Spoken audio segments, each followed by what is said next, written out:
राम अवतार, बलराम अवतार, कृष्ण अवतार, वेद व्यास अवतार, परशुराम अवतार, आदि आदि भगवान ने 24 अवतार लिए, मगर 2 ही अवतार परिपूर्णतम हुए, एक राम अवतार और एक कृष्ण अवतार। कि राम कृष्ण 2 एक हैं, अंतर नहीं निमेष, उनके नयन गंभीर हैं, तो इनके चपल विशेष। राम जब भगवान आए तो मर्यादा में बंद करके आए, मर्यादा पुरुषोत्तम बन करके आए। आहा, लेकिन कृष्ण किसी मर्यादा में नहीं है, एक लीला पुरुषोत्तम, एक मर्यादा पुरुषोत्तम, एक के नैनों में चंचलता, एक के नैनों में चपलता। राम कृष्ण में जीव का मन लगे, इसीलिए श्री व्यास जी महाराज ने भागवत जैसे महापुराण की रचना करी। भागवत जैसे दिव्य पुराण का लेखन कार्य श्री व्यास जी ने किया। ऋषि बोले, महाराज जी ये व्यास जी कौन है और इन्होंने भागवत कैसे लिखी, कैसे बनाई, इसके बारे में भी आप हमें थोड़ी कथा सुना। सूजी कहते हैं कि श्री वेद व्यास जी पाराशर ऋषि के पुत्र। इनका जब जन्म हुआ तो जन्म लेते ये भी वन की ओर चले गए। वन में जाकर इन्होंने बद्रीनाथ धाम की ओर एक बड़ी सुंदर पर्णकुटी बनाई, शम्यप्राश नाम की। और जैसे ही वहां भगवान की साधना के लिए आंख बंद करके ये बैठे तो पूरी दुनिया इनकी दृष्टि में घूमने लगी। दुनिया दीन दुखी है, कर्महीनता के कारण, कार्यहीनता के कारण कोई शुभ कर्म नहीं करता, कोई जप तप कर्म नहीं करता, केवल भोग विलास आदि में ही समय गुजार देते हैं। कोई जीवन में बहुत सुखी है, कोई जीवन में बहुत दुखी है, अन्य अन्य कारणों से लोग जीवन जी रहे हैं। एक संत ने बड़ी सुंदर बात कही है कि व्यक्ति को सुख और दुख ये प्रारब्ध अनुसार मिलता है, ये कर्म अनुसार मिलता है। कोई ना कोई कारण तो होता है जिसके कारण किसी को सुख और किसी को दुख प्राप्त होता है। अरे एक झोली में फूल भरे, एक झोली में कांटे, एक झोली में फूल भरे, एक झोली में कांटे। तेरे बस में कुछ भी नहीं है, तेरे बस में कुछ भी नहीं है, बांटने वाला बांटे। अरे कोई कारण होगा, अरे कोई कारण होगा, अरे कोई कारण होगा, अरे कोई कारण होगा। एक झोली में फूल भरे हैं, एक झोली में कांटे, एक झोली में फूल भरे, एक झोली में कांटे। तेरे बस में कुछ भी नहीं है, तेरे बस में कुछ भी नहीं है, बांटने वाला बांटे। अरे कोई कारण होगा, अरे कोई कारण होगा, अरे कोई कारण होगा, अरे कोई कारण होगा।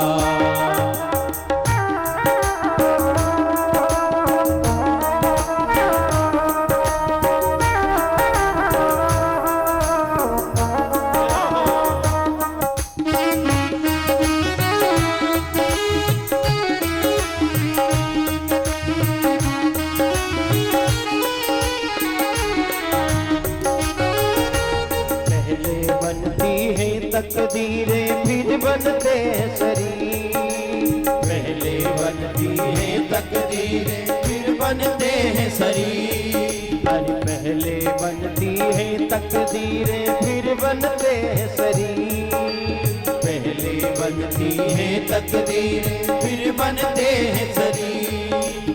कोई राजा कोई भिखारी, कोई राजा कोई भिखारी, कोई संत फकीर।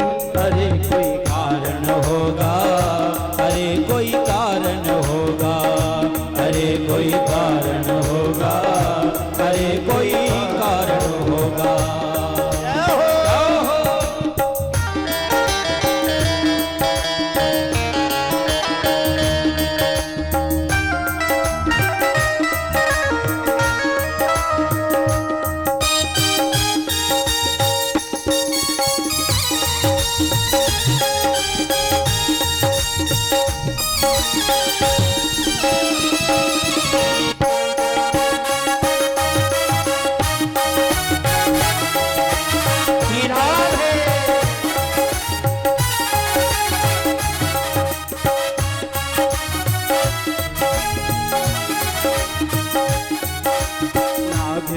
ले तो मिल जाए किसी को जीवन दान, नाग भी हंस ले तो मिल जाए किसी को जीवन दान। हरि नाग भी हंस ले तो मिल जाए किसी को जीवन दान, नाग भी हंस ले तो मिल जाए किसी को जीवन दान। और चेटी से भी मिट सकता है, चेटी से भी मिट सकता है किसी का नाम निशान। अरे कोई कारण होगा, अरे कोई कारण होगा, अरे कोई कारण होगा, अरे कोई कारण होगा। एक झोली में फूल भरे हैं, एक झोली में कांटे, एक झोली में फूल भरे, एक झोली में कांटे।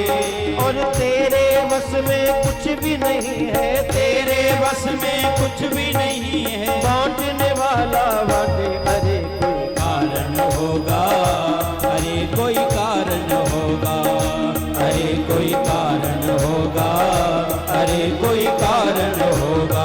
हरि बोल।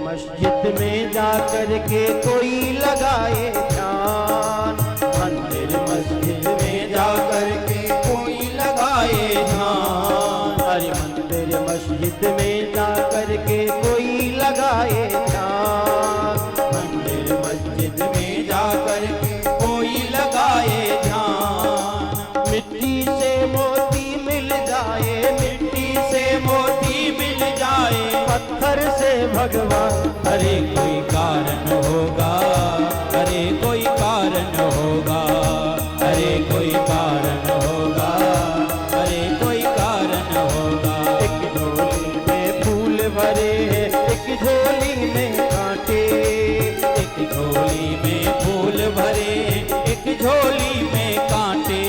और तेरे बस में कुछ भी नहीं है, तेरे बस में कुछ भी नहीं है, बांटने वाला बांटे। अरे कोई कारण होगा, अरे कोई कारण होगा, अरे कोई कारण होगा, अरे कोई कारण होगा, अरे कोई कारण होगा, अरे कोई कारण होगा। अरे कोई कारण होगा, अरे कोई कारण होगा। अरे कोई कारण होगा, अरे कोई कारण होगा। श्री राधे श्याम। प्यार से कहिए राधे राधे राधे राधे। और जोर से। पिछले वाले नहीं बोल रहे हैं अभी, हैं? हाथ उठा करके एक बार सभी बोलिए जय जय श्री राधे। सुत जी कहते हैं कि व्यास जी समाधि लगा करके बैठे और संसार इनकी समाधि में घूमने लगा। लोग खाने पीने उठने बैठने सोने जागने में मस्त हैं, भजन तो कोई करता ही नहीं है। भजन में किसी का भी मन नहीं है, केवल घर गृहस्थ के कार्य इसी को करना अपनी जिम्मेदारी समझ बैठे हैं। लेकिन याद रखिए, घर गृहस्थ जो मिला है, यदि ये जिम्मेदारी है तो ये मानव शरीर जिसने दिया है उसके प्रति भी तो हमारी कोई जवाबदारी बनती है। इतना सुंदर शरीर देकर के भगवान ने हमें इस संसार के घर गृहस्थ में भेजा, और जब लौट करके जाएंगे तो वहां क्या मुंह दिखाएंगे? वहां भी तो मुंह दिखाना पड़ेगा। वहां क्या लेकर के जाएंगे? खाली हाथ? यदि भजन की पोटली नहीं बांधी तो सब गड़बड़ हो जाएगा, सब व्यर्थ हो जाएगा। इसलिए आवश्यक है कि घर गृहस्थ को संभालते हुए भी काम करते चलो, नाम जपते चलो, गोविंद प्यारे का ध्यान धरते चलो। अरे अपने रथ को सुमार्ग लगाते चलो, कृष्ण गोविंद गोपाल गाते चलो। घर गृहस्थ भी ना छूटे और भगवान का नाम भी जप ले, दोनों ही संग हो जाए। सज्जनों, यदि भजन नहीं किया तो यम के दूत आएंगे और यम के दूत गले में रस्सी बांध करके लेकर के जाएंगे।